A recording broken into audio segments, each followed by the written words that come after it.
Special Assistant to President Obama, My Brother's Keeper Program.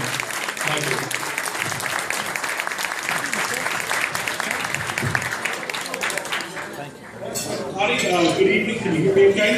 Yes. Yes. Great.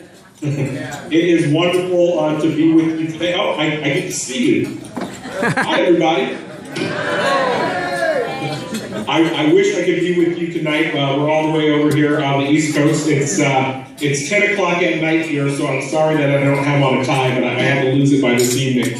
I just want to thank you all for gathering today. I want to thank you for your interest in My Brother's Keeper. I really want to bring greetings and gratitude on behalf of the President of the United States, who issued a call to action to reduce these opportunity gaps that boys and young men of color faced just about a year ago.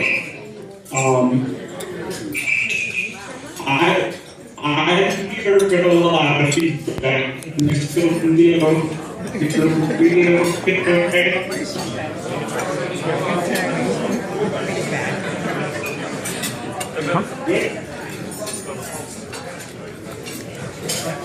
hear me okay? Yes. Yeah, we hear you now. Oh, sorry. We're just some feedback. So anyway, I just wanted to say thank you. I will be very brief and then maybe have an opportunity to take your questions. So it's been about a year since the President issued the call to action around My Brother's Keeper. And there's amazing momentum that is really all over the country.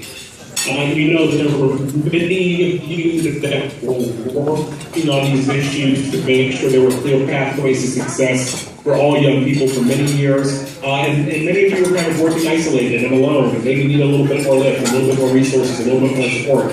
And it is clear to us that whether it's corporations or communities or nonprofit organizations, there's now this growing movement around the country to make sure that we're going to address these persistent opportunity gaps and make sure there are clear pathways to success. So in the past year, the President created the My Brother's Keeper Task Force. Almost every single cabinet member that's working on domestic policy has presented recommendations to the President on policies that we can expand, on roadblocks that we can remove. And if you look at our one-year report on WhiteHouse.gov, you'll see there's been some major new grants. The Department of Labor's pre-apprenticeship grant program, $100 million, and really looking at how you can tackle these issues that we're facing. We're looking at the Corporation for National Community Service that launched Opportunity Youth AmeriCorps and School Turnaround AmeriCorps. You've got the Department of Education and the Department of Justice that have released new guidance around school suspension reform and correctional education, really tackling some of those difficulties. And so the federal government is really working as much as we can to make sure that policies are working in the favor of communities across the country. On an exciting front, the President also created the My Brother's Keeper Community Challenge, which so many communities and Southern California have taken up. Mayor Brown and Compton accepted the My Brother's Keeper Community Challenge, which I have an opportunity to join that with.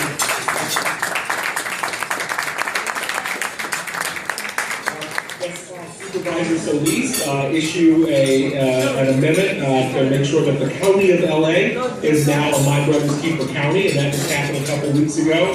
And the city of LA is also My Brother's Keeper community.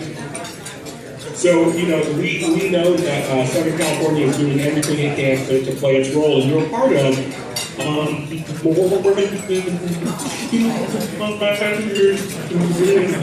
across the country working on comprehensive action plans to make sure that the Mayor of Philadelphia was the first to release his local action plan. We're looking at reducing school suspension by 50% in 12 to 18 months. Indianapolis was the second community to release their local action plan. They're going to be replicating the Harlem Children's Zone model. They have a private philanthropy that's covering the cost of the local initiative. And we're just seeing lots of exciting work that's taking place across the country in communities big and small. And then lastly, we've seen the private sector really step up in big ways. There's now been over $300 million in commitments that have come from the private sector.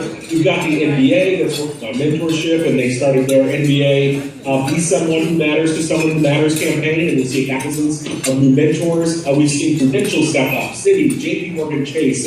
Most recently, you all probably saw SAG and AFTRA actually launched this national call to the arts, where they're encouraging their members to mentor and create apprenticeships for underserved young people. And so the President, when he Brother's Keeper, said if we're going to tackle this problem, there has to be an all-hands-on-deck moment. And we're seeing folks roll up their sleeves and do their part. And so there's so much that your community can do, whether it's providing internships, providing apprenticeships, really exposing young people to pathways to successful careers, becoming mentors yourself. There's so much that you can do, and we're happy to see you step up. And with that, I'll stop talking and look forward to taking your question.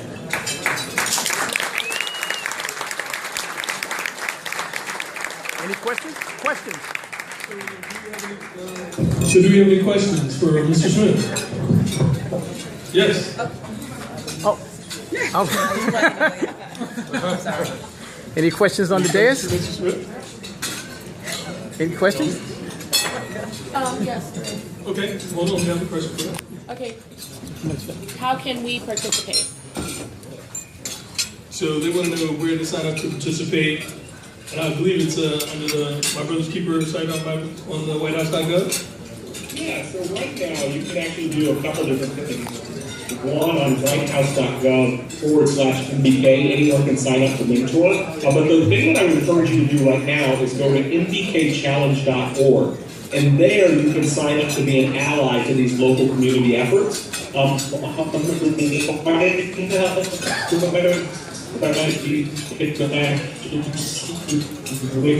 Communities that are involved and find contact information so that you can connect with community efforts. And so that's certainly one way to make sure that you're supporting the communities that are doing this work, creating the action plans, becoming mentors. But otherwise, I would encourage you to look around where you are. If you are an executive and you have the ability to bring on interns, you can do summer shadowing programs. For White House, we actually just did take your daughters and sons to work day, so it wasn't just our kids, but it was kids from the neighborhood. So, what are the talents you have, what are the resources that you have at your disposal, and seeing what, you can do to make a difference in the lives of young people that might not otherwise have opportunities. Please. What's the most pressing need that they're finding that young men of color are in search for when it comes to the arts or social? So did you get that the most pressing need for young men of color in regard to arts? So, I have to say it's jobs. We're coming into the summer season right now, and it's become harder and harder for communities to find placement for young people. The Department of Labor just did a study that showed not only do summer jobs help to create pathways to employment, but it has remarkable impact on crime in the summer, keeping young people busy, not only building a school, but keeping them out of trouble. So, to the extent you can even provide stipends or smaller experiences, how can you open up your doors, whether it's working in the arts or providing an opportunity to learn a skill, to get the young people and learning that skill, keeping them busy during the summer months all year round. That's something that we get from mayors, it's something that we get from young people. They can improve the pathways into the workforce. Great. Is there another question? You talked about the financing of $100 million. Where does that money go, and how does that work? Are they like, let's say you have a business or something, you want to bring people, do they have some kind of break? Is there any kind of incentives for the business? How does that work? So are there any financial components or incentives for businesses to participate? Are there incentives for business to participate, My Brother's Keeper? Yeah, you said there was $100 million being. Can you speak about $100 million? So, but where does that money go? How is that being distributed? Yeah, so $100 million, you can actually, I think, put a deadline for communities to apply. I was referring specifically to the Labor Free Apprenticeship Grant Program, and so communities can apply for that money right now. You can go to the Department of Labor, Google Free Apprenticeship Program, and those are real dollars to help companies build apprenticeship programs where they might not have the resources on their own. For the rest of the dollars that have been committed to My Brother's Keeper, it runs the gamut. So a group of about 11 foundations committed $200 million over the next 3 to 5 years. And you can go to the Executives Alliance to Expand Opportunity for Boys and Young Men of Color's website to find exactly how they're spending it. In the case of the foundations, it's not a big pool of money you can apply for, but they show how they're going to spend some on changing the narrative, they're going to spend some on technical assistance, and you can find exactly how you can access some of those dollars. And I'd encourage you also to look at our one-year report where we give an update on some of those private sector commitments on whitehouse.gov/MDK. Okay, cool. Thank you. All right. Well, thank you very much, Michael. We really appreciate your time.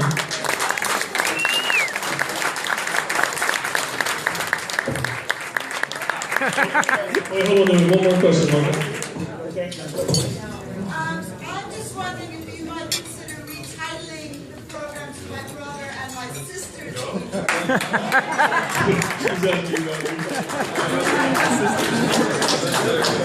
I'm sorry, say that again? My brother and my sister's keeper.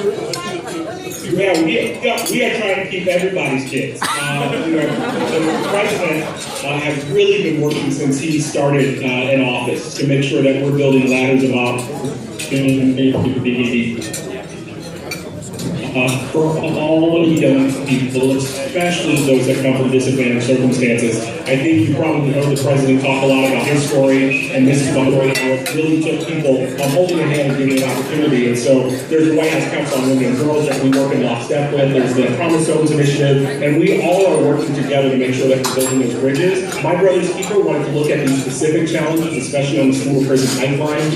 You look at the percentage of population that's in prisons, and you look at black boys that are 6% of the nation's population, but half the nation's murder victims. And so we wanted to take a special look on what's happening here. But there's not a thing that we do that is not thinking about how we're raising all votes and making sure there's opportunity for the whole family and the whole community.